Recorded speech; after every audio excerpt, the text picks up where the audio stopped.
Fala, Feliciano. Que elegância, hein? Pô, você tá... Eu vou te falar, hein? Eu estou no Você tá senador. mais assistido do Brasil, né? Você tá senador, você tá bonito pra caramba. Obrigado, eu recebo essa profecia aí. E aí, Feliciano, como é que estão as coisas em Brasília? É isso que a gente quer saber. Brasília tá tudo anuviado, tá tudo nublado, nós estamos sem rumo, tá todo mundo perdido. Sério mesmo? Sério. Primeiro que nós ainda estamos saindo daquele... Nós estamos lambendo as feridas ainda, né, Emílio? Ninguém esperava a derrota que nós tivemos, né? Nós nos preparamos para a vitória e veio uma derrota. Chegou a derrota, nós fizemos lá um parlamento extremamente conservador, pelo menos foi o que foi provado nas urnas, mas aí veio a prova dos 9, né? O governo está aí tentando votar as pautas, então nós estamos com um parlamento completamente dividido. Veio a CPMI do dia 8 de janeiro, que o governo não queria, ninguém queria da base do governo. Aí, de repente, aquela imagem que a CNN transmitiu do general G. Dias, né, despertou a nação, ele virou o pivô da CPMI do dia 8 de janeiro, e o governo que não queria sequestrou a CPMI inteira. Sim. Então nós estamos hoje lá, dentro da CPMI, 60% dos membros da CPMI não assinaram a CPMI. Dos 4 membros que são da mesa da presidência da CPMI, 3 não assinaram a CPMI. Entre elas o presidente da CPMI, o primeiro vice-presidente da CPMI, a relatora da CPMI. Então esses 3 não assinaram a CPMI, ou seja, não queriam a CPMI. E eles que estão tomando conta. Vão levar para o caminho que eles quiserem. CPMI é isso aí também, né? O cara vai para onde quiser. É uma novela. É palanque para prefeito. Já houve épocas em que a CPMI de fato fez história. Nós tivemos a CPMI da pedofilia, a CPMI do tráfico, que o Magno Malta, inclusive, foi um dos maiores presidentes da CPMI, deu voz de prisão, fez diferença. Mas essas últimas CPMIs, elas têm peso político, né? Sim. Embora sejam regimentalmente artefatos jurídicos, mas o teor delas é extremamente político. A natureza dessa CPMI é política. E quando você vê a relatora e o presidente da mesma CPI, que a CPMI é um instrumento da minoria, né? Da minoria dentro do parlamento, que seria a oposição, para a gente poder fiscalizar o governo. E aí o governo vem, não quer, agora ele vem e sequestra a CPMI. Sim. Ou seja, é um jogo de cartas marcadas. Mas, ô Feliciano, até quando vai isso? Porque, por exemplo, você falou, os caras vão lá, pega a CPMI e faz do jeito que eles quiserem. Aí nós temos várias decisões que o juiz faz tudo sozinho. Como é que... Pra onde vai, então, o país assim, dessa forma? A população tem que acordar, o Brasil tem que acordar, né? Nós estamos vivendo um momento muito difícil na nação brasileira. Tudo aponta para uma ditadura velada, que já não está mais nem sendo tão velada assim, onde o executivo e o judiciário, eles comandam o país. O legislativo foi ignorado, o legislativo foi jogado para os cantos, né? Qual é a força do legislativo hoje? O que nós podemos fazer? Porque tudo que a gente faz, que a população conservadora aceita, a esquerda judicializa. Sim. Ao judicializar, cria-se uma jurisprudência e se torna lei sem passar pelo parlamento. Nós estamos vivendo isso já há anos. Você lembra que eu denunciei aqui, muitos anos atrás, o primeiro que aconteceu quando rasgaram a Constituição foi com o casamento homoafetivo. Você lembra disso? Sim. Eu cheguei a falar aqui. Falei, vamos fazer pelo caminho certo, vamos fazer uma proposta de emenda constitucional, vamos chamar a população para debater o assunto, e se a população e a maioria do parlamento resolver mudar, aí a gente muda a Constituição. Ninguém nunca fez isso. Fizeram uma denúncia, o STF julgou, criou-se a jurisprudência para a união estável, veio o CNJ e disse, se a união estável pode também a união civil. E criou-se o casamento homoafetivo, a revelia da Constituição Federal, porque a Constituição ainda diz outra coisa. Então, quando um item da Constituição ele não é respeitado, a Constituição inteira não é. O artigo 53 da Constituição tem sido rasgado todos os dias. E por aí vai. Então, nós estamos vendo assim um limbo jurídico, uma insegurança parlamentar. Então, mas isso começou na eleição, né? Só que não acaba mais, né? Porque aí, meu amigo, vai embora. Entrou a cabeça, você sabe muito bem. Entrou a cabeça, não tem ombro. Vai até o talo. Não tem ombro. Você sabe o que é uma coisa sem ombro, Feliciano? Eu não entendo essa analogia. Você entende-se. Você entende-se. Você entende. Vai sem ombro. Não tem ombro esse negócio. É o poder. Mas tem uma coisa. O brasileiro ficou politizado, né? Eu estava vendo aqui aquele comentarista falar, e é de fato uma verdade, o Mota. Parabéns pelo Mota. Hoje o brasileiro discute política. E começou isso com o Bolsonaro. Exatamente. Bolsonaro elucidou, abriu a mente das pessoas. Hoje as pessoas falam de política porque tem interesse. Quem conhecia STF? Quem conhecia nome de ministros? Quem conhecia PEC? Quem conhecia PDL? Quem conhecia leis? É verdade. O povo estava adormecido. Despertou-se o povo. Aí se compra João 8,32. Conhecereis a verdade. É o que eu sempre falei. E a verdade vos libertará. Tá certo. Sim. A verdade liberta o povo, porque o povo começa a perceber que tem alguma coisa mais profunda. Na CPMI, eu tenho sempre dito, os meus discursos são sempre em prol das pessoas que estão sendo injustiçadas, das pessoas que estão presas. O que tem que ser analisado é o que levou essas pessoas a fazerem isso. Foi, de fato, um pânico coletivo. Você fala do 8 de janeiro. Sim. Veja, o que aconteceu com o país? Nós tínhamos um candidato que, para onde ia, arrastava milhões de pessoas. O outro não podia andar na rua. E quando fazia algum tipo de manifestação, tinha que ser fechada, lacrada. E, de repente... O Lula tá fora. Você viu que ele foi vaiado lá no Pará ontem? Onde não, ele... ontem eu não vi. Vocês não viram? Não. Não vi. Você não viu? Não vi. Foi vaiado? Foi vaiado. O Barbalho precisou entrar lá. Opa, vamos ter um pouco. Foi vaiar o Barba. Tem aí ou não, Delari? E lá é reduto dele. Sim. Porra, vocês não tem nada aqui também, hein? Por isso que a Globo News dá show na gente. Não acha, né? Mas estava falando, enquanto ele pega a imagem, estava falando da política que está bagunçada. No caso do Dallagnol, me parece que você foi entrevistado, e é melhor perguntar para você mesmo, se você aconselhou o Dallagnol sair do país pelo que aconteceu com ele, por essa perseguição política. É verdade isso? Isso é verdade. Na verdade, não foi entrevista. Eu amanheci, abri as mídias sociais e vi o Dallagnol com um vídeo que cortou meu coração. Dallagnol é um cara legal, um cara inteligente. Ele é crente também, é evangélico. Sim. E ele estava dizendo que eles mataram todos os processos dele em primeira instância, ou seja, anularam eles. E agora, em segunda instância, eles estão querem que ele pague, eu acho que mais de 3 milhões de reais por hospedagem, hotel, passagem. E eu vi os argumentos dele. E eu falei para ele, aí eu fiz um tweet, falei, olha, ele é meu irmão se ele me perguntasse, ele não me perguntou. Mas se me perguntasse, eu daria a ele um conselho, para que ele saísse do país, procurasse um país onde houvesse uma democracia plena, porque ele tem argumentos para isso. Qualquer um vê que há uma perseguição sobre ele, isso é revanchismo, né? O que está acontecendo com ele é um descalabro, é uma vergonha. É uma vergonha ver grande parte da imprensa se silenciar. Você não pode pactuar com uma injustiça, não é porque é o seu inimigo, porque é o seu opositor, porque hoje é com ele, amanhã é com você. E eu falei para ele, se eu fosse você, eu sairia do país, porque eles já tiraram o seu mandato, vão dilapidar o seu patrimônio, vão destruir a sua reputação e sabe-se Deus mais o que daqui para frente. E vem mais perseguição, né? Você acha que vai acontecer com o Moro também? Vem Moro. Moro é o próximo. É porque toda a situação que foi criada, eles precisam criar exemplos. Sim. Exemplos que têm que ser carimbados para que ninguém siga mais aqueles exemplos. É pendurar a cabeça numa lança em praça pública para falar do quê? Não faça igual. O que fizeram com o Deltan. Com o Léo Lins, no caso do humor. Eles penduram a cabeça em praça pública e falam assim, ó, não faça o que vai acontecer com vocês exatamente isso. Deixa de exemplo. O exemplo é para a pessoa não seguir. Só que também corre o risco de transformar em modelo. Tudo depende, porque a mente do povo você não sabe que... Né? E o Bolsonaro? Bolsonaro, amigo, meu líder, meu capitão, o Bolsonaro vai ficar 8 anos no banco do lado do eu falei para ele de manhã, ontem pela manhã ele me ligou e eu tive semana passada com ele.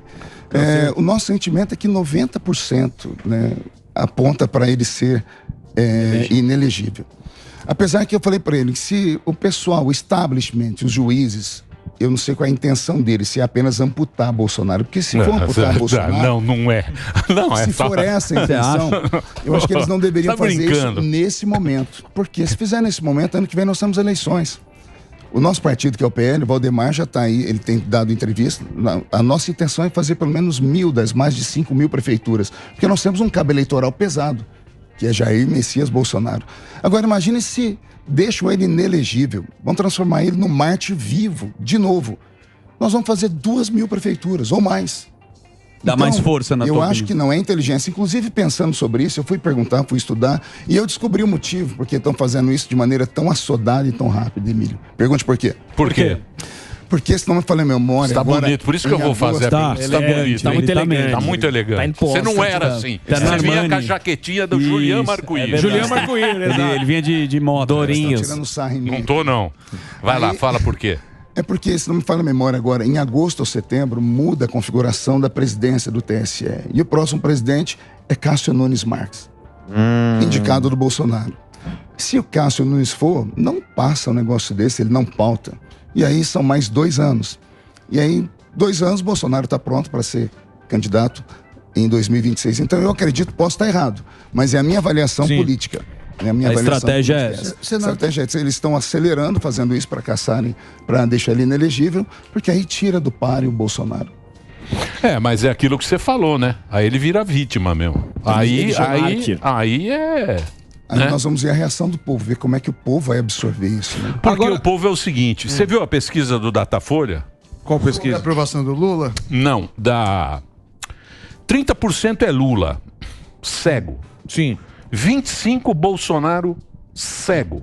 Sabe, bolsonarista? Sim. Cabo a rabo, que não discute, não tem conversa. Tá certo, sim. Então, quer dizer, é dividido aí, ó. Né? Foi, né? Eu acho que essa pesquisa foi até tendenciosa para o lado do presidente que está aí agora. Mas, no meu ver, são 30 e 30. Porque todo extremo, isso é ciência política, todo extremo arrasta 30%. O lulismo e o bolsonarismo viraram religião. Né? Tanto é que pode fazer qualquer coisa, os dois podem fazer qualquer coisa, que quem é de um lado... Lula ficou preso. Mas o Lula tá fraco, bicho. Não. Isso que eu não consigo entender. Os 30% o Lula tem. Põe lá o Lula. Tem, achou? É o do agro. Que agro? Eu tava lá na Minha Casa Minha Vida, lá no Pará, porra. Bom, deixa. Esquece, vai, esquece. Eu vi isso, tá na imprensa. Então, o cara não tem. Assim, o cara da Jovem Pan News, ele não tem. 30%, isso é lei. O Bolsonaro tem 30%, o Lula tem 30%. O que definiu a eleição foi os 40% do meio. Né? Foi esses 40%. Sim, o que votou o L embaixo da mesa. Exato. Aqui tem um monte. Tem um monte. Não acredito. Que fala, não, eu não voto em ninguém. Nenhum nem o outro. Nem o outro, eu não quero saber. Você conhece um monte, né, o Feliciano? Meu Deus, pra mim não interessa nenhum nem o outro. Nem fala. Parece que isso aconteceu. Isso agora tá vendo aí. Coletivo, isso acontece em todos os lados. Pessoal, Bolsonaro teve mais votos nessa última eleição do que na penúltima e não conseguimos chegar lá. Né? Mas é o voto, o L embaixo da mesa. Foi os 40% do meio. Essa turma do meio, acho que eles queriam um pouquinho mais de tranquilidade. E os últimos acontecimentos, das últimas 3 semanas que antecederam a eleição, foi ruim para nós. A gente não pode fechar os olhos. Nós tivemos o episódio do Jefferson jogando bomba na Polícia Federal. Sim. Depois tivemos o episódio da Carla correndo com uma arma atrás de um rapaz dentro de São Paulo. Aí nós tivemos outras coisas que não dá nem para falar aqui. Então tudo isso foi acumulando. E o pessoal do meio, os 40%, eles queriam tranquilidade. Não gostavam do PT, também não iam muito com o Bolsonaro, mas queriam um pouquinho de paz. Aí criou-se aquele efeito histeria coletiva, efeito manada. O timing, né, das histórias. Aí o pessoal falou, calma, eu não quero que São Paulo ou o país vire um faroeste, porque parece que tudo apontava para isso.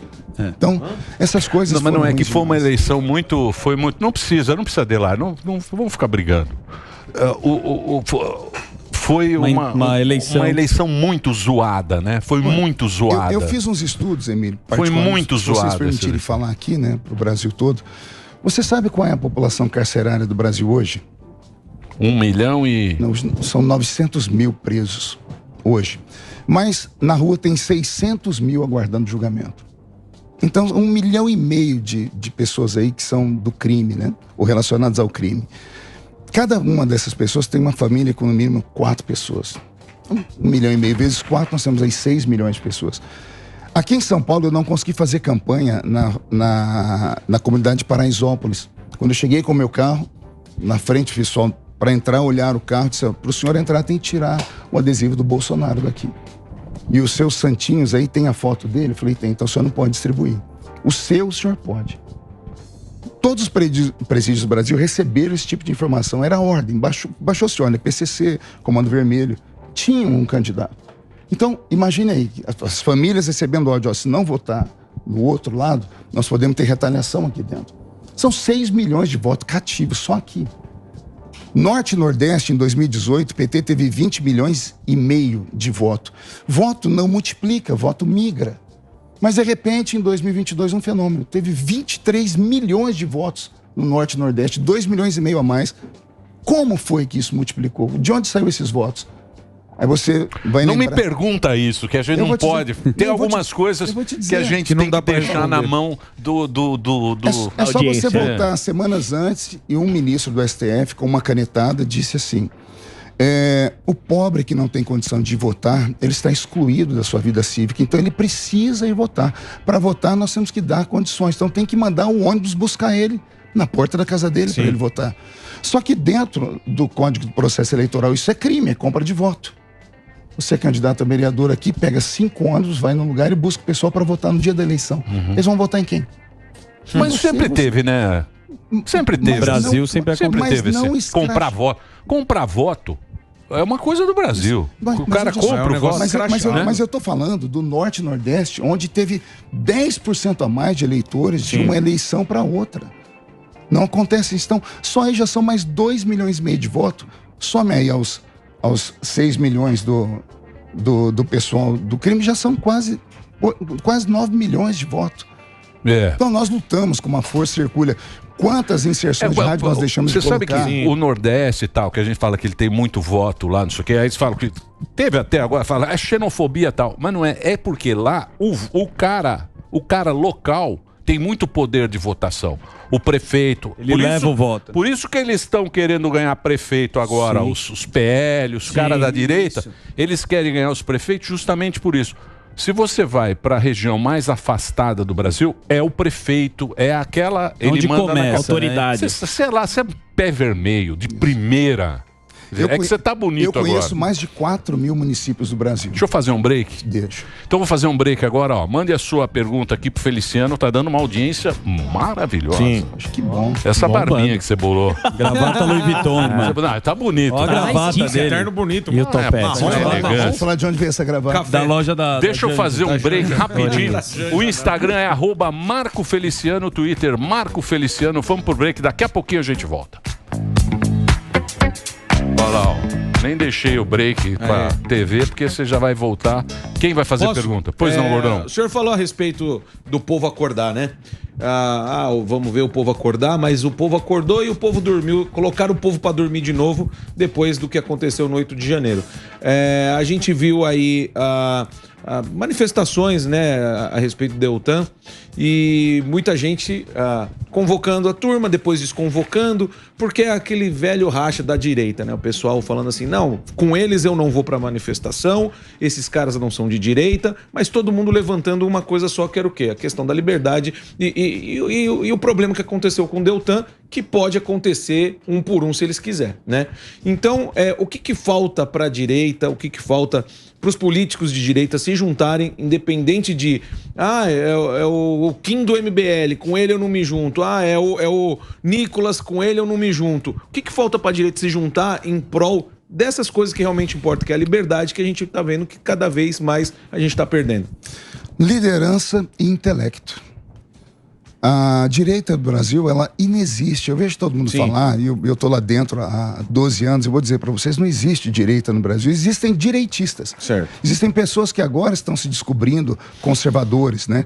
Mas até alguns conservadores não sabem nem o que é o conservadorismo de fato, né? Então, são pessoas que precisam primeiro ter o intelecto. Nós precisamos de intelectualidade, precisamos de pensadores de direita no Brasil.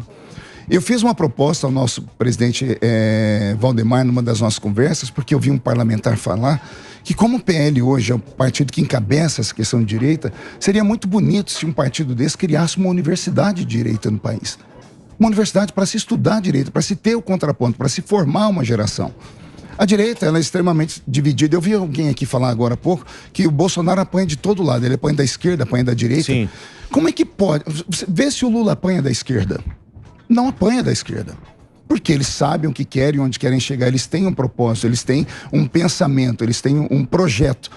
Nós direitistas não temos. Basta qualquer votação lá dentro de Brasília para todo mundo apanhar. E as pessoas nem têm noção de que em Brasília o ótimo é inimigo do bom. Olha, isso é uma filosofia, um ótimo inimigo do bom. Mas isso às vezes tem um projeto lá para ser votado, ele é ruim, mas ele vai ser aprovado. Hoje a configuração política, não sei se vocês já falaram aqui, no Brasil nós temos o seguinte, Lula tem hoje em Brasília quase 140 votos. Esse é o tamanho do governo Lula. E nós, que somos a oposição, temos 140 votos também, estamos empatados. quem define as eleições, ou quem define qualquer votação dentro de Brasília é o centro. Então, para onde foi o assim, centro né? pender... Sempre foi o centrão. Sempre foi. Pra O onde, Bolsonaro também. para onde o centro pender, vai ter as votações, vão ser aprovadas ou não. Né? Lula pode ter um governo aprovável, ou, aprovável se o centro pender para o lado dele, ou como pode ser impeachmentado, se pender para o outro lado de cá. Então, nós não temos esse pensamento de direita. Então, se a gente começasse a estudar e pensar... Olavo de Carvalho, meu professor, dizia assim, que você não pode pensar em política e mudança de país de uma eleição para outra. São anos. São 4, 5 anos. Porque toda mudança de um país passa pelo STF, por exemplo. Para se mudar o pensamento do país hoje, porque nós estamos enrijecidos, não tem o que ser feito. Tudo que nós conservadores fizermos e chegamos a aprovar é judicializado, a gente perde lá na justiça. Então acabou, não tem o que ser feito. Só tem uma maneira, é mudar o pensamento político e ter Mas um tem que governo mudar a de direita. Constituição lá, pô. Porque essa Constituição não tinha esse pensamento. É dos milico. O cara, ele não tinha pensado isso na época. Em que ponto você está dizendo? De judicializar. Também, Entendeu? também. Esse é que é o negócio. A nossa Constituição... Porque o cara perde na eleição, pro cara entender, o cara perde na eleição. Certo. Perdeu na eleição, foi lá, vai votar qualquer projeto, esses PL que tem. Perde na eleição, entra o cara que perdeu, ele vai pra justiça e pede na justiça como se fosse um tapetão.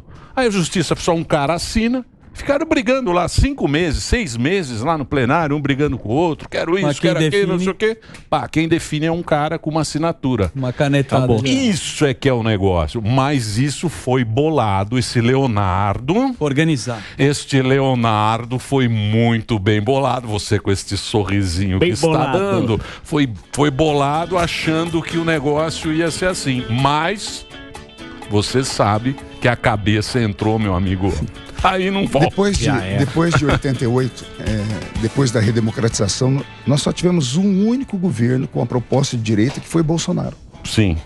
30 anos de esquerda. 30 anos com o nosso país cooptado. Eles estenderam as garras deles por todos os lados. Tivemos aqui uma revolução cultural através das universidades. Né? Tudo isso de cabeça pensada. Fernando Henrique e Lula são irmãos siameses, né? O PT e o PSDB são irmãos, nasceram juntos, com o mesmo pensamento. A diferença é que o PSDB seria um pessoal de esquerda com um anel de formatura, um pouquinho... A esquerda caviar. Os tucano? Os tucanos, sim. É. O Fernando Henrique já ficou bravo em entrevista quando disseram, você é de direita. Ele disse, eu não sou de direita, vocês me rotularam como de direita. Então, se nós nunca tivemos direita, nós nunca tivemos alternância de poder. Mas os tucano também acabou, né? Acabou os tucanos. Sim. Que o PT não conseguiu tá lá fazer, o Dória nosso fez Alckmin sozinho. lá. Tá nosso Alckmin lá. Exato. O Dória fez um milagre. O que o PT não fez a vida inteira, O Dória sozinho, acabou que com o PSDB. O Dória acabou com... Deputado, na semana passada teve aquela votação da PL da discriminação, onde o senhor votou sim.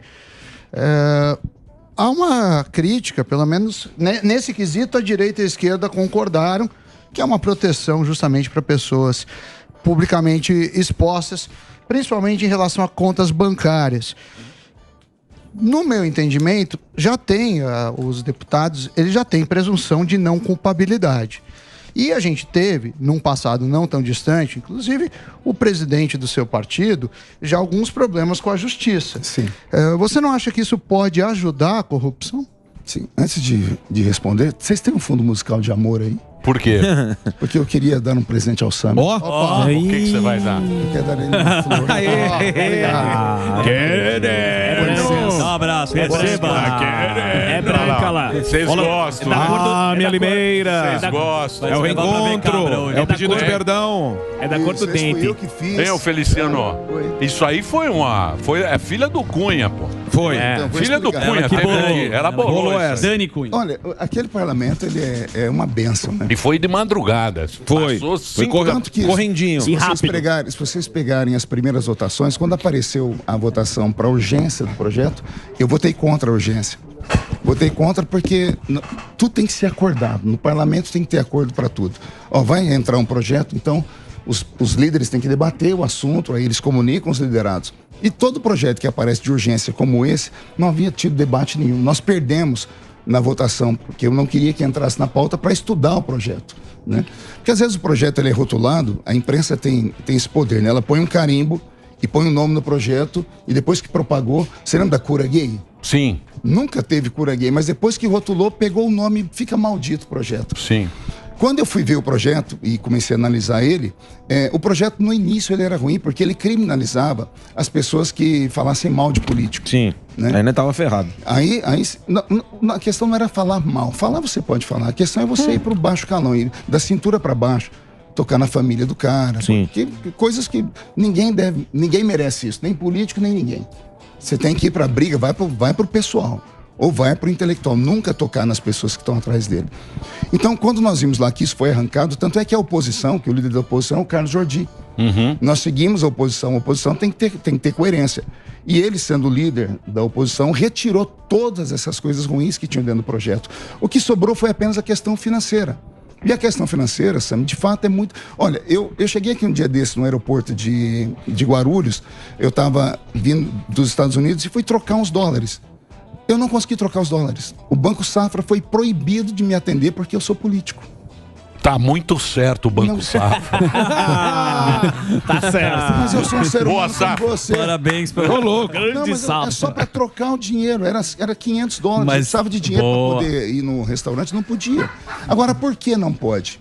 Qual é a diferença? Por quê? Porque eu sou político, isso é discriminação. Porque tem muita uma filha minha não pode abrir. Mas deve ter algum baragulê lá. Alguma coisa é algum baragulezinho. É por causa Tem de que todas as exigir um coisas que monte já de aconteceram. documento, eles exigem mais documentos. E mesmo apresentando os documentos, você não consegue fazer um financiamento. Porque o político que é honesto, ele não rouba, ele não tem dinheiro, não tem como roubar. Aí você precisa fazer um financiamento para uma casa, para comprar você não consegue porque você é um político. Você só consegue no banco que o governo político tem privilégio pra caramba. Porra, Feliciano, não vai chorar, corporativo. Não chora que os anjos falam amém. Não tô chorando. Não chora que os anjos tem muito anjo aqui, ele fala Por que amém. será que existe político do alto clero e do baixo clero? Vocês devem saber. Existe diferença em todos os lugares. É como aqui. Aqui todo mundo tem o privilégio do Emílio. Não tem o Emílio. É o chefão. É tudo dividido. Mas esse é um caso específico dos dólares. Mas voltando à pergunta... Não, a questão foi só sobre isso. O que nós aprovamos dentro do projeto lá, que foi aprovado, e eu achei justo. Então não é porque o projeto ele é impopular, mas ele é justo, eu vou deixar de votar. Né? Porque eu tenho companheiros, já aconteceu comigo. A questão ficou somente para o banco, entendeu? O banco não pode... se o banco não quiser abrir uma conta para mim, ele tem 5 dias para explicar o motivo. Se tiver um motivo técnico, um motivo que seja plausível, tudo bem. Mas se ele não conseguir explicar, é preconceito. Preconceito comigo, que sou um brasileiro. Não posso ter uma conta no banco. Mas você tem que pensar no mensalão, que esses caras raparam o dinheiro aí. Pô, esses caras raparam o dinheiro. Mas o cara que pegou o não mensalão podemos esquecer isso. Parece que não aconteceu nada. Parece que não teve nada. Parece que não teve o mensalão. Mas o cara que pegou o mensalão não colocou no Banco do Brasil, colocou lá na Suíça. O pessoal foi para a Suíça, mas aí os bancos aqui internacionais que fizeram, também não vão poder negar abrir conta, né? Não entendi. Com esse projeto, um banco na Suíça também não pode negar abrir conta. Não, todo projeto ele só funciona dentro do país. Esses bancos internacionais eles são regidos pela soberania do seu país. Isso é só para dentro do Brasil. Então, a única coisa que foi votada foi isso. Isso aí é justo. Né? Imagina, uma filha minha não poder abrir uma conta em banco porque o pai dela é político. O que a minha filha tem a ver comigo? É alguém querer, ao invés de bater em mim, ir lá na mídia social da minha filha e falar, você é isso, você é aquilo. Mas eu não estou falando que é seu caso, mas muita gente usa os filhos e parentes como laranjas. Por isso que existia esse... Mas acontece, agora, por causa de uma injustiça, você vai praticar outra injustiça, que se cria um mecanismo. Você não pode praticar tirar uma injustiça, criar outra. Né? Não pode colocar todo mundo dentro do mesmo saco. E por que o senhor acha que outros deputados do mesmo partido, por exemplo, o Nicolas e uma outra galera também do mesmo partido votou não? Também foi não entendi, vacilo? porque nós tínhamos lá a orientação da oposição. Eu tenho a orientação da oposição e do partido. Quando eu vi o nosso líder, Carlos Jordi, ele fez toda a luta, porque o projeto ia ser aprovado de qualquer forma. Porque tem a esquerda e tem o centrão, lembra? Sim, o projeto ia ser aprovado.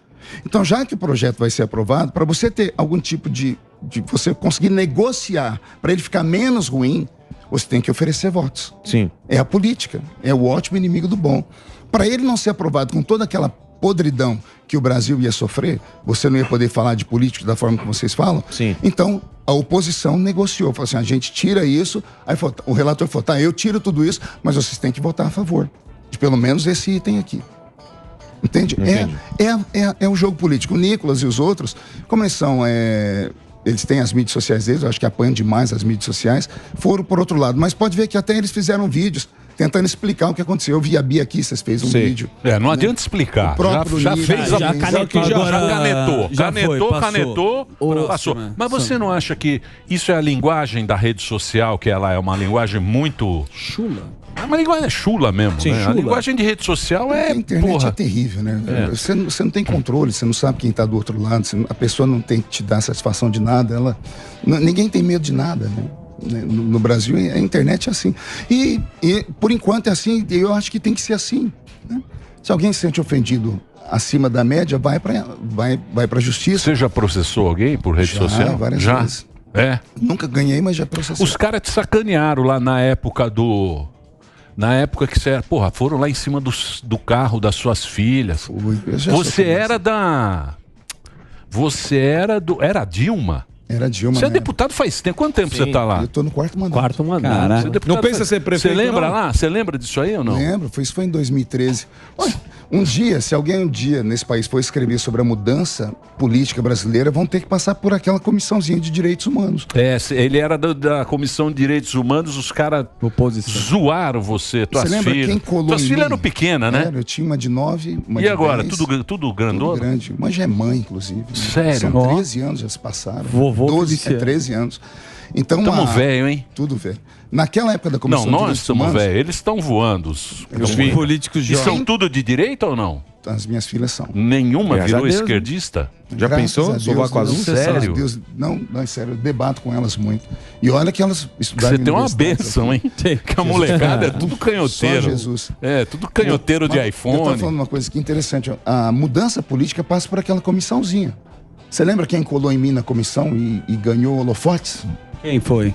Bolsonaro. Jair. Tá certo, Porque eu estava lá na comissão, meu pastor, as pessoas viram, aqueles ativistas eram terríveis. Eu apanhei lá no plenário, me chutaram, cuspiam. E como eu sou pastor, eles queriam me levar assim ao extremo para eu xingar, né? Porque aí eu dou ousadia a eles. Eu não podia xingar nem bater. Aí eu olhava pro Bolsonaro. Chamava o... Aí o Bolsonaro fazia tudo que podia. É só eu. Botava aquelas plaquinhas, né? Você não pode deixar o pão ficar muito tempo no forno, né? Aí vocês interpretam e eu não posso falar o que ele escrevia lá, né? Então esse era o Bolsonaro. Ali começou tudo ali em 2013. Em 2014 ele teve a sacada, porque quando eu comecei a ser perseguido aqui, Emílio, foi 3 meses de Jornal Nacional.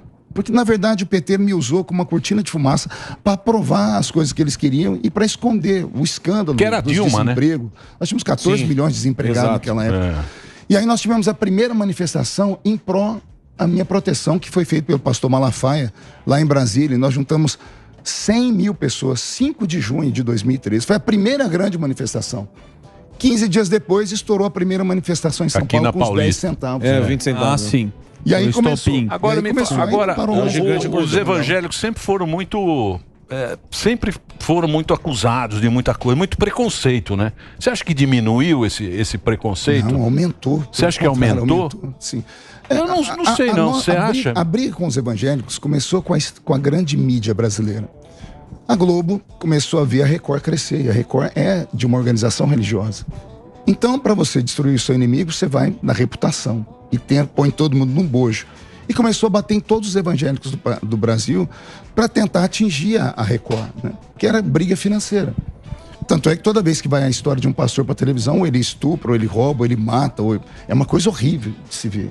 É como se todo mundo fosse assim. E aquela velha frase da mamãe e da vovó: água mole em pedra dura, bate até que fura. Ficou todo mundo rotulado. Sim. Então o preconceito contra nós é muito grande. Para você ter um programa de televisão em qualquer emissora, custa 3, 4 vezes mais caro para uma igreja do que para qualquer outro negócio. Os donos de TV falam, não, nós não queremos você aqui. Então, se você quer ficar aqui, pague 3, 4 vezes mais. Sabia. Ô, Feliciano, a gente falou aqui antes do senhor chegar a respeito... Eu não sei, eu acho que está diminuindo o preconceito. Assim, eu digo no geral, na galera, assim, no... É que pulverizou muito, hoje muita gente convertida, tem muita gente de nome, então. né, tem atores, Porque, atrizes. por exemplo, se você pegar lá Cracolândia, quem faz alguma coisa para aquele bagaço é evangélico. Vai lá para você ver. É verdade. A gente vê, traz E especialistas. pro cara sair do vício, ele usa Deus também com muita força. As unidades terapêuticas do Brasil, 90% são religiosas. E a esquerda quer acabar com elas por conta disso. Por exemplo. Porque tem influência da igreja. Né? Por exemplo, no sistema carcerário, quem está lá? É o pastor. E vai lá, leva a Bíblia pros caras. Tô no meio de intelectuais aqui. Não, de jeito nenhum. Eu não sou, não. Eu não. Não vem, não. Eu sou. Só o Gueré. É um único lugar do mundo quando se elogia, as pessoas não aceitam. Mas lógico que não. Não vem, não. Porque aí já forçou. Karl Marx, o pai do comunismo, né, o pai do socialismo, ele dizia o que da religião? A religião é o ópio do povo. Sim. Por que a esquerda é contra a fé? O cerne da esquerda é contra a religião. É simples, porque para a esquerda, o Estado tem que ser grande, o Estado tem que ser pai, o Estado tem que ser Deus. Ser o dono. O Estado tem que dar bolsa isso, bolsa aquilo, bolsa... Todo mundo tem que se curvar diante do Estado. Sim. E aí Karl Marx entendeu que a pessoa que tem fé, que é religioso praticante, ela não se curva diante de ninguém antes de se curvar diante de Deus. Quando a pessoa tem um problema da igreja, ela tem um problema, antes dela ir para a prefeitura, antes dela ir fazer manifestação, antes dela ir na rua, ela vai na igreja orar. Vai rezar, vai falar. E milagre é aquilo que você não consegue explicar, acontece. Então, Karl Marx entendeu que o Deus do cristianismo era muito forte diante do Deus do comunismo. Então, só tem uma maneira do Deus do comunismo crescer, o Estado ser grande, é matar a religião. Você tira a fé das pessoas. Tira a fé das pessoas. Tira a fé e deixa que eu cuido de você. Você tem que confiar em mim, tem que confiar no Estado. Você vê que eles cuidam de índio, de mulheres, de criancinhas, agora de pequenos trans. Pautas, né? Eles cuidam de tudo, porcamente. E tem gente que acredita nessa história. Jesus, a gente quer saber da prefeitura. Ô, Feliciano, e agora? Oi, pois não. Não, é que eu ia perguntar aquilo que a gente tava Direita gorda, hein? Direita gorda tá brava com você. Direita gorda Fez manifestação no McDonald's. É que a gente tava conversando a respeito, a gente tava falando sobre legalizar jogo e uma coisa que foi levantada que talvez a bancada evangélica não sentisse à vontade com esse tema. Queria saber do senhor, que faz parte, qual que é a sua opinião a respeito disso? Porque a gente vê, de repente, lugares aqui do Estados Brasil Unidos, né? que não tenha muito turismo, de repente possa, devidamente legalizado e tudo mais, ter de repente uns cassinos lá pra turma jogar. O que o senhor pensa a respeito e se é esse o pensamento da bancada evangélica? Eu não posso falar por toda a bancada, porque a nossa bancada hoje ela tem... ela é muito grande, né? Na verdade, não existe uma bancada evangélica. Certo. Existe uma frente. Certo. Que a bancada ela é partidária. O partido resolve ali numa sala, uns não querem, outros querem, mas quando termina, todo partido segue a votação. Como a frente ela é ampla, tem deputados de todos os segmentos, nós temos deputados do PT, Benedita da Silva.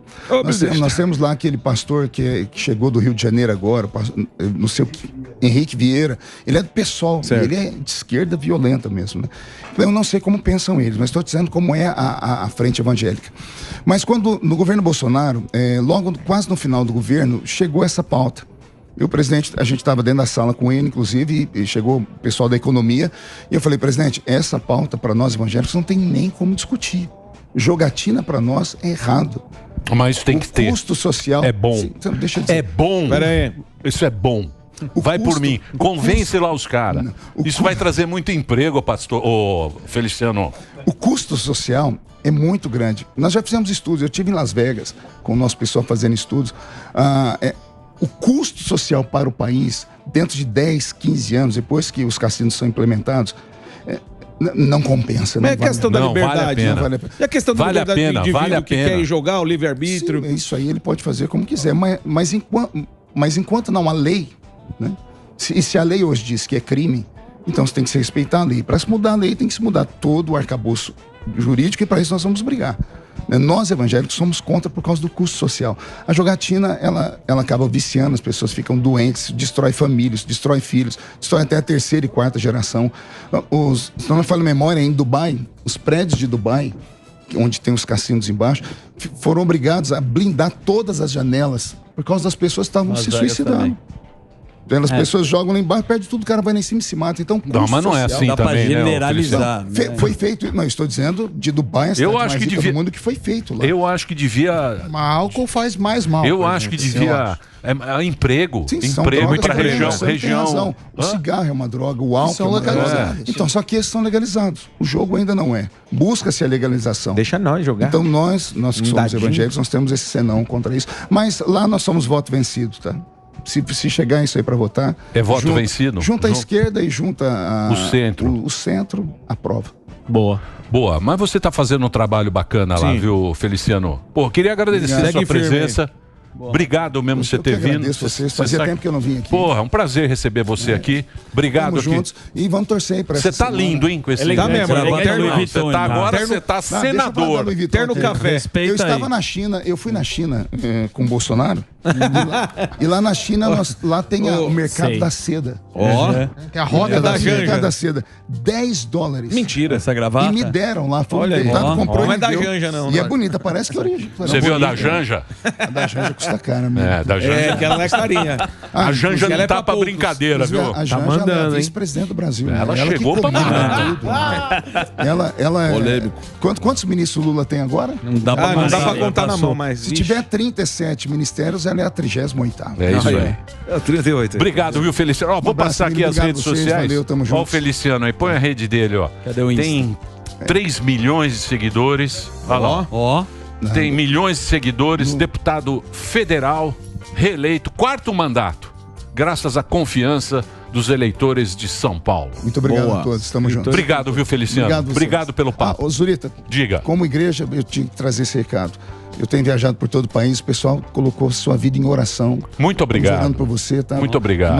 Nós cremos em milagre, acreditamos que Jesus pode fazer essa obra, te dar mais 100 anos de vida, porque nós Deus precisamos de você. Eu não sabia tá? que eu tinha tanta gente Sim, O povo te ama. torcendo por O povo mim. te ama, Fiquei- o povo Fiquei te ama. muito feliz, Você muito é emocionado. querido, tá? Muito querido. Muito obrigado. Se puder pegar na sua mão aqui, só te Claro. abençoar em nome de Jesus, que Ele Obrigado. libere sobre você a cura. Tá Obrigado, bom? obrigado, Nós cremos. Feliciano. Um abraço. E obrigado aí a todo mundo pelo carinho aí, pela atenção comigo. Não merecia tanta Merece. tanta Merece, gente sim, bacana aí. Receba. Vocês trazem alegria para muita gente todo dia, isso não tem Obrigado. preço.